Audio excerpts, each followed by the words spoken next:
மற்றும் ஒரு வீடியோவில் உங்களை சந்திப்பதில் மகிழ்ச்சி. இன்று நாம் பார்க்க இருப்பது நாம் தொடர்ச்சியாக பார்த்து கொண்டிருக்கும் உலக அளவிய நிகழ்வுகள். அதில் மார்ச் மாதத்திலான நிகழ்வுகள் மற்றும் முக்கியமான மார்ச் மாதத்தில் இடம்பெற்ற நிகழ்வுகளின் தொகுப்பினை நாம் இந்த வீடியோவில் பார்க்கலாம். அரசியல் ரீதியாக மார்ச் மாதத்தில் இடம்பெற்ற மிக முக்கிய நிகழ்வாக, உலகளவில் இடம்பெற்ற மிக முக்கிய நிகழ்வாக நாம் ஸ்வீடன் நாடானது நேட்டோவுடன் இணைந்து கொண்டதை கூறலாம். இது நிகழ்வானது மார்ச் மாதம் 7ஆம் தேதி அதிகாரப்பூர்வமாக இடம்பெற்றது. இதன் பின்னர் ரஷ்ய ஜனாதிபதி தேர்தல் மார்ச் 15 தொடக்கம் 17 வரை நடைபெற்றது.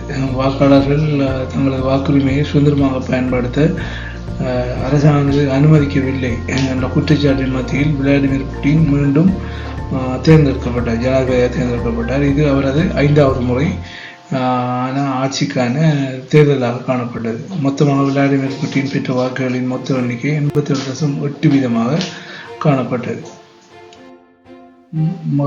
இதைத் தொடர்ந்து இடம்பெற்ற இன்னும் அரசியல் ரீதியான அபிவிருத்திகளில் மிக முக்கியமான ஒன்று ஹாங்காங் பாதுகாப்பு சட்டம் மார்ச் 19ஆம் தேதி நிறைவேற்றப்பட்டது. இது தேச துரோகம் மற்றும் கிளர்ச்சி போன்ற குற்றங்களை அறிமுகப்படுத்தும் பாதுகாப்பு சட்டத்தை ஹாங்காங் நிறைவேற்றியது. இதைத் தொடர்ந்து பிரான்ஸ் ஆனது கருக்கலைப்பு உரிமைகளை உறுதிப்படுத்துவதற்கான சட்டத்தினை மார்ச் 4ஆம் தேதி உறுதிப்படுத்தியது. அதாவது அரசியலமைப்பில் இணைந்த முதல் நாடாக, அதாவது கருக்கலைப்பினை சட்ட ரீதியாக இணைத்த முதல் நாடாக பிரான்ஸ் ஆனது வரலாற்றில் பதிவு செய்யப்பட்டது. இது இடம்பெற்றது மார்ச் மாதம் 4ஆம் தேதி. இதைத் தொடர்ந்து ஹைட்டியின் பிரதமர் ராஜினாமா செய்தார்.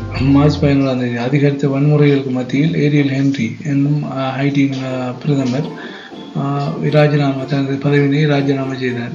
இந்நிகழ்வானது சென்ற பிப்ரவரி மாதத்தில் இடம்பெற்ற சிறையுடைப்பு மற்றும் நாட்டில் ஏற்பட்ட கலவரத்தினை தொடர்ந்து ஏற்பட்ட ஒரு அரசியல் ரீதியான ஒரு மாற்றமாக ஹைட்டியில் காணப்பட்டது. இதன் பின்னர் சர்வதேசியான முரண்பாடுகளில் மிக முக்கியமாக மார்ச் மாதத்தில் இடம்பெற்ற மிக முக்கியமான ஒன்று நைஜீரியாவில் ஏற்பட்ட பள்ளியில், அதாவது பாடசாலையில் ஏற்பட்ட கடத்தல் சம்பவம் ஒன்று இடம்பெற்றது. வடமேற்கு நைஜீரியாவில் 300க்கும் மேற்பட்ட குழந்தைகள் ஆயுத குழுக்களினால் கடத்தப்பட்டிருந்தனர். இந்நிகழ்வானது மார்ச் மாதம் 7ஆம் தேதி இடம்பெற்றிருந்தது.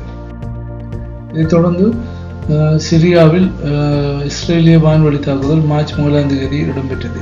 பனியாசில் நடந்த வான்வழி தாக்குதலில் IRGC அதிகாரி உட்பட 3 பேர் கொல்லப்பட்டிருந்தனர். இதன் பின்னர் ரஷ்யாவில் இசையரங்கு ஒன்றில், அதாவது மியூசிக்கல் தியேட்டர் ஒன்றில் மார்ச் 22ஆம் தேதி ISI சார்புடைய துப்பாக்கியாளர்களால் நிகழ்ச்சிக்கு வந்தவர்கள் தாக்கி 145 பேர் கொல்லப்பட்டிருந்தனர். இதுவும் சர்வதேச ரீதியாக ஒரு பாரிய அதிர்வலை ஏற்படுத்திய ஒரு நிகழ்வாக காணப்படுகிறது. இது நிகழ்ந்தது மார்ச் 22ஆம் தேதி.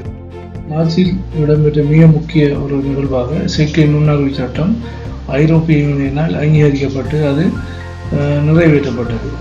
இது முதல் முதலாக செயற்கை நுண்ணறிவாக சட்ட ரீதியான ஒரு சட்ட வரைவாக காணப்படுகின்றது. இதனை ஐரோப்பிய யூனியனானது மார்ச் 13ஆம் தேதி நிறைவேற்றி இருந்தது.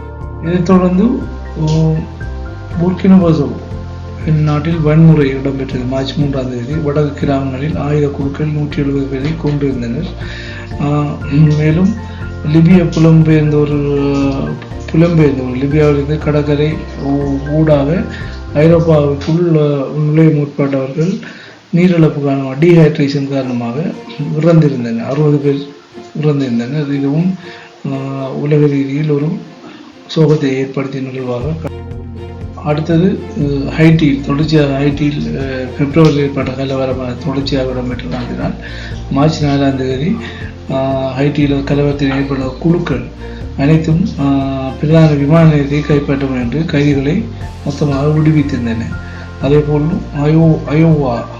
அயோவாவில் உரக்கசிவு ஏற்பட்டது. ஒரு கூற்று ஒன்றுவதில் ஏற்பட்ட உரக்கசிவு காரணமாக 7 லட்சத்துக்கு அன்னளவாக 8 லட்சம் மீன்கள் காணப்பட்ட பாவிகளில் காணப்பட்ட 8 லட்சம் மீன்கள் கொல்லப்பட்டிருந்தன. இதுவும் ஒரு முக்கிய நிகழ்வாக, அதாவது சூழல் சார் ஒரு முக்கிய நிகழ்வாக மார்ச் மாதத்தில் கணிக்கப்பட்டது. விஞ்ஞான ரீதியாக ஏற்பட்ட ஒரு முக்கிய சம்பவமாக பன்றி கல்லீரல் மாற்று அறுவை சிகிச்சை மார்ச் 10ஆம் தேதி இடம்பெற்றது. சீனாவில் மருத்துவ ரீதியாக இறந்த மனிதனுக்கு, அதாவது மருத்துவ ரீதியாக இறந்த மனிதனுக்கு முதல் பன்றி கல்லீரல் 10 நாட்களுக்குள் இடமாற்றம் செய்யப்பட்டது. அதாவது கல்லீரல் மாற்று சத்திர சிகிச்சை சாத்தியப்படுமா இல்லையா என்பது தொடர்பான முதலாவது மிக வெற்றிகரமான முன்னெடுப்பாக இது பார்க்கப்படுகின்றது. அகாடமி விருதுகள் மார்ச் 10ஆம் தேதி வழங்கப்பட்டிருந்தன. இதில் ஓப்பன்ஹைமர் படம் சிறந்த படமாக வெல்லப்பட்டது. கிறிஸ்டோபர் நோலன் சிறந்த இயக்குநராகவும் தேர்ந்தெடுக்கப்பட்டிருந்தார். இதுவும் மார்ச் மாதம் இடம்பெற்ற ஒரு முக்கிய நிகழ்வாக காணப்படுகின்றது. கலாச்சார முக்கிய நிகழ்வாக இதனை நாம் கொள்ளலாம். அதைத் தொடர்ந்து மார்ச் 9ஆம் தேதி உலக அழகி போட்டி நடைபெற்றது. இதில் செக் குடியரசைச் சேர்ந்த கிறிஸ்டினா பிஸ்கோவா மும்பையில் நடைபெற்ற இந்த நிகழ்வில் உலக அழகியாக முடிசூடி கொண்டார். நிகழ்வும் இந்த மார்ச் மாதத்தில் இடம்பெற்ற ஒரு முக்கிய நிகழ்வாக 2024 பொறுத்த வரைக்கும் விளையாட்டு நிகழ்வாக மார்ச் மாதம் இடம்பெற்ற முக்கிய நிகழ்வாக பஹ்ரைனில் நடைபெற்ற கிராண்ட் பிரிக்ஸ் 2024 சீசன் தொடங்கப்பட்டது. அதாவது கார் ஓட்டப்பந்தயங்களுக்கான முதலாவது ஃபார்முலா 1 ஓட்டமாக பஹ்ரைன் நாட்டில் ஆரம்பித்தது. இந்நிகழ்வானது மார்ச் 2ஆம் தேதி இடம்பெற்றிருந்தது. மார்ச் மாதத்தில் இடம்பெற்ற மிக முக்கிய இழப்பாக டிராகன் பால் திரைப்படத்தின் இயக்குனர் மற்றும் படைப்பாளர் அகிரா டோரியாமா மார்ச் 1ஆம் தேதி தனது 68 வயதில் காலமானார்.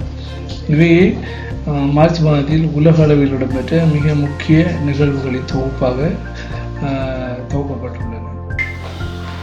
இவையே மார்ச் மாதத்தில் இடம்பெற்ற நிகழ்வுகளின் தொகுப்புகளாக காணப்படுகின்றன. இவை தொடர்பாக வேறு ஏதும் நிகழ்வுகள் விடுபட்டிருந்தால் மார்ச் மாதம் 2024 அவை தொடர்பாக கமெண்ட் செக்ஷனில் எனக்கு தெரியப்படுத்துங்கள். அவற்றினை நாம் இணைத்துக் கொள்வோம். மேலும் உலக நிகழ்வுகள் தொடர்பாக தொடர்ச்சியாக ஒவ்வொரு மாதாந்த ரீதியான வீடியோக்கள் தற்போது வெளியிடப்பட்டு கொண்டிருக்கின்றன. அவற்றினை நீங்கள் பார்த்து பயன்பெறலாம். போட்டி பரிசு தயாராகும் மாணவர்களுக்கு இது பெரும் உதவியாக இருக்கும். அவ்வாறானவர்களுக்கு எமது சேனலை நீங்கள் அறிமுகம் செய்து வையுங்கள். சப்ஸ்கிரைப் செய்யாதவர்கள் சப்ஸ்கிரைப் செய்து சேனலுக்கான ஆதரவினை தாருங்கள். மீண்டும் மற்றொரு வீடியோவில் நாம் உங்களை சந்திக்கின்றோம். அதுவரைக்கும் உங்களிடமிருந்து விடைபெற்றுக் கொள்கின்றேன். நன்றி.